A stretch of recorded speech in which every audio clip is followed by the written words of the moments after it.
Assalamualaikum warahmatullahi wabarakatuh. Salam pramuka. Bagaimana kabarnya kakak-kakak? Semoga selalu dalam lindungan Allah SWT dan semoga dihindarkan dari wabah virus corona. Amin amin ya rabbal alamin. Sebelumnya perkenalkan dulu, nama saya Sismuin, saya dari kelas 11 MIPA 1 dan alamat rumah saya yaitu Desa Kardorejo, Rengel, Tuban. Di sini saya akan memberikan materi yaitu tentang sejarah Ambalan di Mandua Tuban. Sejarah Ambalan di Mandua Tuban itu berawal dari masa bakti 2013 atau masa bakti 2013-2014 sampai masa bakti 2019-2020 atau masa bakti sekarang. Nah, masa bakti 2013-2014 ini itu diketuai oleh Kak Nedi. Nah, pada masa bakti ini adalah awal tercetusnya nama Ambalan di Mandua Tuban. Untuk sejarahnya saya ceritakan.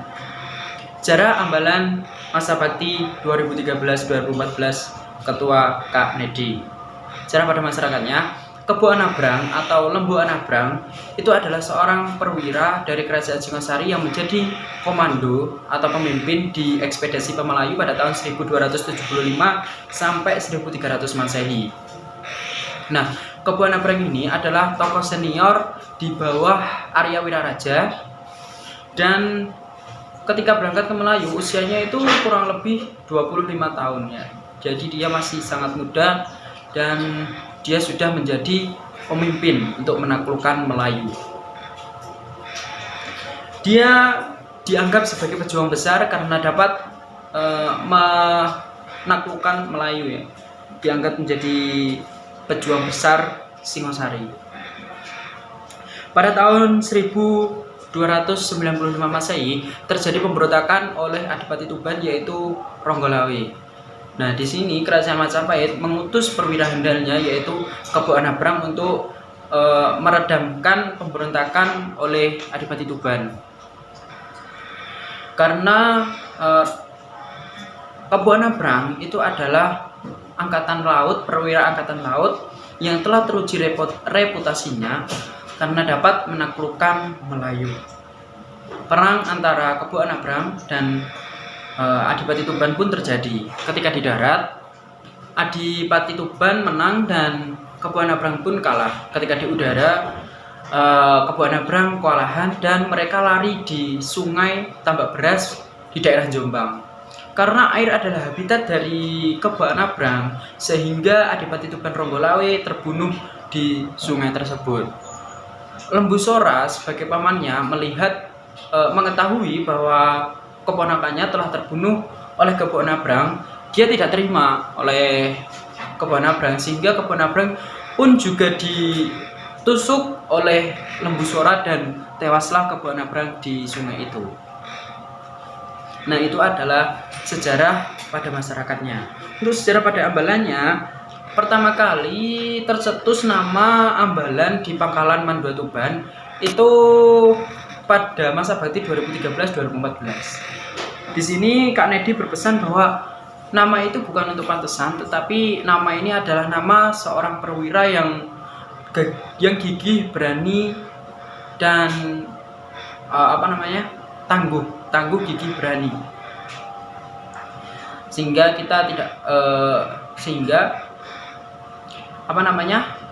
Kak Nedi beserta teman-temannya memilih untuk menjadikan Kebo Anabrang sebagai nama di Ambalan Mandua Tuban.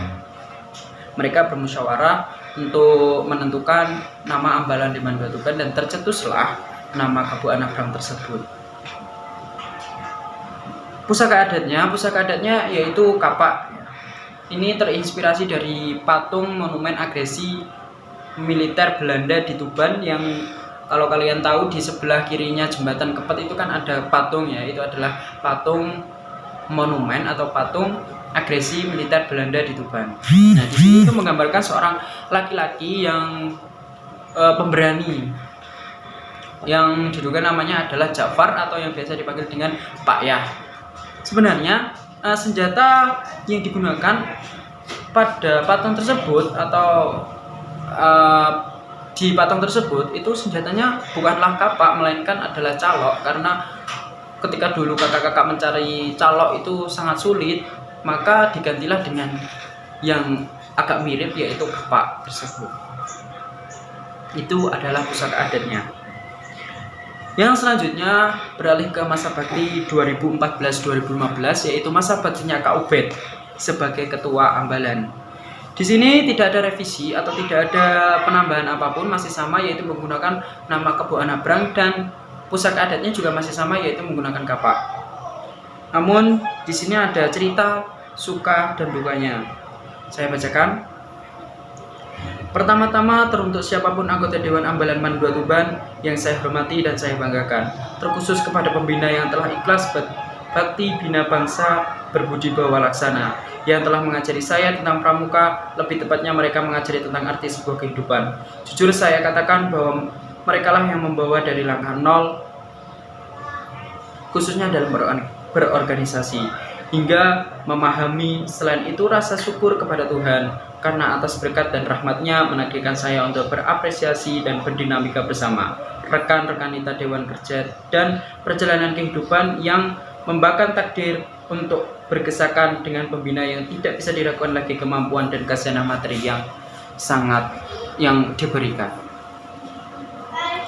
Tidak melulu mengenai bidang pramuka secara formalitas, tapi juga menyelipkan religiositas yang diselipkan dalam sela-sela kajian perdalaman jeluk kepramukaan. Itu adalah suka duka pada masa bakti 2014-2015 yang diketuai oleh Kak Ubed. Sementara yang pusaka adatnya juga masih sama yang menggunakan kapak.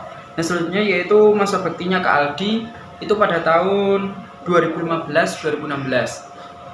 Di sini juga sama, tidak ada penambahan, masih sama yaitu menggunakan nama Kebo Anabrang, dan pusaka adatnya juga sama yaitu kapak.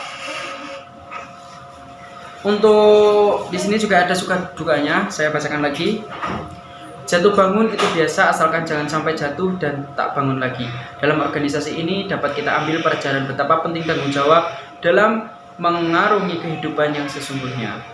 Semangat terus semangat, tak ada yang tak mungkin, munculkan inovasi-inovasi dengan kearifan. Nah, di sini sangat betul ya, kita tidak boleh untuk putus asa. Walaupun apapun yang terjadi, kita tidak boleh putus asa, harus optimis bahwa oke lah, sekawan kita gagal, tapi ketika kita nyoba lagi belum tentu itu gagal lagi. Nah, yang selanjutnya yaitu masa bakti 2016-2017, masa baktinya Kak Dwiki. Di sini ada penambahan di nama satuan perempuannya, karena di pramuka itu ada satuan terpisah. Satuannya terpisah yaitu untuk pramuka perempuan dan wanita, dan perempuan dan laki-laki. Untuk perempuan memakai nama Dara Jingga. Dara Jingga adalah putri dari Srimat Tribuana Raja Maulia Marwadewa, yaitu raja dari kerajaan dari Dia juga merupakan kakak kandung dari Dara Petai. Kedua putri ini, Dara Jingga dan Dara Petai, itu dibawa oleh Kebo Anabrang ketika pulang dari ekspedisi ke Melayu untuk dijodohkan kepada Raja Singosari, yaitu Kartanegara. Akan tetapi kerajaan Singosari mengalami kemunduran akibat serangan dari Kubailikan, dan akhirnya dinikahi oleh Raden Wijaya.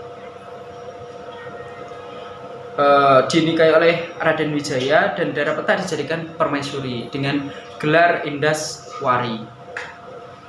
Setelah beberapa lama di Majapahit, akhirnya Dara Jingga itu merasa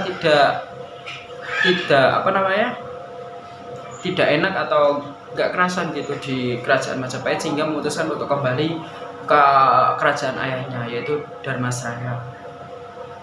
Itu sejarahnya pada masyarakat Dara Jingga. Setelah itu sejarah pada Ambalan di masa bakti 2016-2017 yang diketuai oleh Kak Dwiki Yulianto. Ini terdapat penambahan pada nama Ambalan Putri.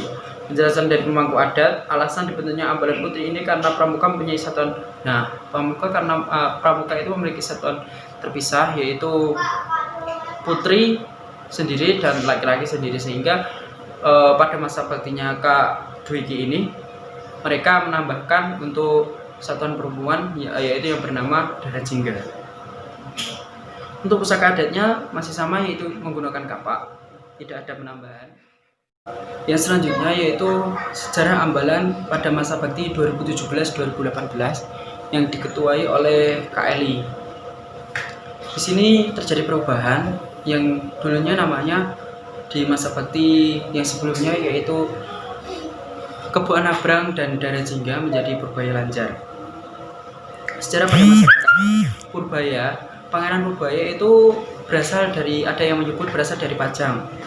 Sultan Pajang I atau yang lebih dikenal dengan sebutan Jaka Tingkir itu menikah dengan Ratu Mas Cempaka yang dikaruniai 11 anak, dan salah satunya yaitu adalah Pangeran Purbaya.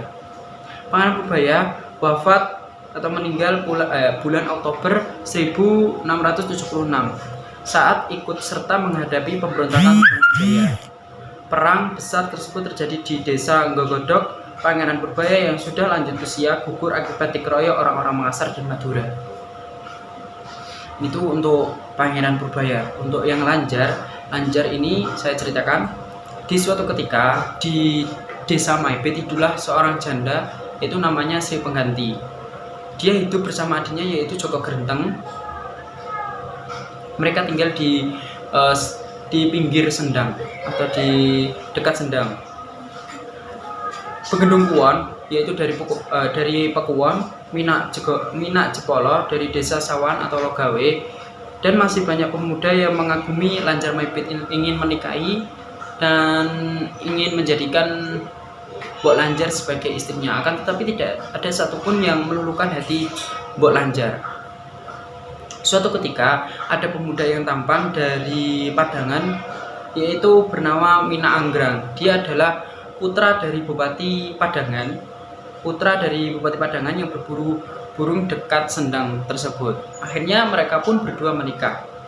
Mina Anggrang melihat istrinya bersama laki-laki dan tidak lain yaitu adiknya sendiri, Joko Grenteng. Mina Anggrang menuduh bahwa Lanjar Maibit Mbok Lanjar telah berselingkuh dengan adiknya sendiri, Joko Grenteng. Akhirnya kemudian Joko Grenteng dan Lanjar Maibit bersepakat untuk bunuh diri, dan mereka bersepakat untuk bunuh diri itu untuk menunjukkan bahwa, membuktikan bahwa dia tidak bersalah. Sesuai dengan syaratnya Mina Anggrang bahwa ketika dia dikubur ketika dia dikubur kepalanya kalau berubah atau bersingkuran maka dia dinyatakan bahwa dia tidak bersalah dan tidak berselingkuh dengan adiknya. Dan sebaliknya apabila posisi kepalanya itu tetap sama pada saat dikubur yaitu hadap-hadapan, maka dia bersalah dan dia berselingkuh dengan adiknya. Akan tetapi posisi dari Lanjar Maibit dan adiknya itu bersingkuran dan menandakan bahwa dia tidak bersalah dan tidak selingkuh dengan adiknya. Dari kejadian itu menjelaskan bahwa Lanjar Maibit memiliki satuan cantik luar maupun dalamnya, kemurahan cinta yang dimiliki oleh seorang wanita. Oleh karena itu untuk masyarakat desa Maibit itu, orang Maibit menyebut daerah di sekitar Sendang itu Sendang Lanjar Maibit. Sejarah pada Ambalannya, setelah itu pada masa bakti tahun 2017-2018 yang diketuai oleh KLI Sugiyarti, ini terjadi beberapa revisi pada nama Ambalan Gugus Depan ini, ya kan? Terus ada tambahan gitu, bukan tambahan, revisi. Yang dulunya namanya adalah Kebu Anabrang dan Darajingga menjadi Purbaya Lanjar di masa bakti 2017-2018. Nama Ambalan yang dulunya adalah Kebu Anabrang Darajingga pada tahun ini diganti dengan nama Purbaya Lanjar. Perubahan ini dilaksanakan bukan tanpa sebab atau tanpa alasan. Tentunya ada beberapa alasan yang mendasarinya. Salah satunya karena Purbaya adalah penduduk asli daerah Rengel yang juga berjuang untuk daerahnya. Dan untuk pusaka adatnya itu tidak ada perubahan, cuma ada penambahan, yaitu ditambahkan dengan selendang warna merah ya, yang melambangkan keanggunan seorang perempuan gitu.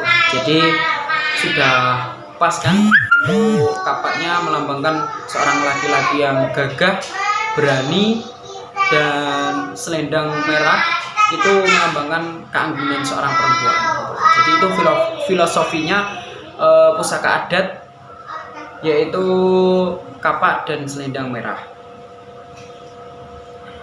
Itu pada masa bakti 2017-2018. Setelah itu pada masa bakti 2018-2019, itu masa baktinya Kak Dia, itu tidak ada revisi atau tidak ada penambahan, masih sama, yaitu menggunakan Purbaya Lanjar. Dan di masa bakti sekarang yaitu 2019-2020 juga masih tetap sama, yaitu menggunakan nama Ambalan Purbaya Lanjar. Nah, itulah adalah sejarah Ambalan di Mandua Tuban, kenapa bisa menjadi namanya bisa menjadi Ambalan Purbaya Lanjar. Terima kasih, sekian dari saya. Apabila ada kata-kata yang kurang berkenan di hati Anda dan mungkin ada ucapan saya yang salah, mohon dimaafkan. Sekian dari saya. Wassalamualaikum warahmatullahi wabarakatuh.